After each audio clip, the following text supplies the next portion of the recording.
అనుదిన నిత్య జీవపు మాటలు. దేవుని నామానికి మహిమ కలుగునుగాక. దేవుని వాక్యాన్ని చదువుకుందాము. మీరు విశ్వాసం ద్వారా కృపచేతనే రక్షింపబడి ఉన్నారు. ఇది మీ వలన కలిగినది కాదు, దేవుని వరమే. అది క్రియల వలన కలిగినది కాదు గనుక ఎవడనూ అతిశయపడ వీలు లేదు.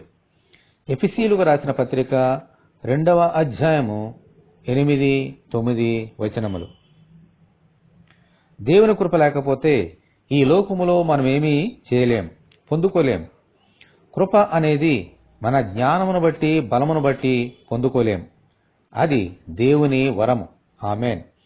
ఆయన ఇస్తేనే పొందుకోగలుగుతాం. అందుచేత ఏదైనా మన వలన అయినట్టు దేని యందు మనము అతిశయించకూడదు. మన దేవుని యందే అతిశయించాలి.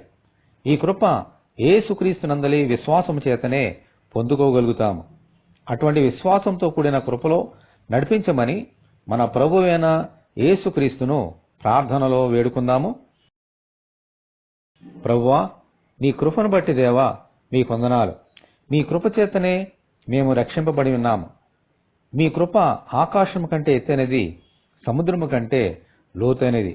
కాబట్టి నైనా నీ కృపను బట్టే మేము అతిశయించాలని గాని మమ్మల్ని బట్టి మేము అతిశయించకుండా మీ విశ్వాసంలో బలముగా ఎదుగునట్లుగా మీ కృప మా అందరికీ దయచేయమని, ఈ వాక్యం వింటున్న నీ బిడ్డలందరినీ దీవించమని యేసు అతి పరిశుద్ధమైన నామములో ప్రార్థన చేయుచున్నాము తండ్రి. ఆమేన్. దేవుడు మనకు తోడే ఉండునుగాక. ఆమేన్. పరిశుద్ధ దేవుని మందిరం.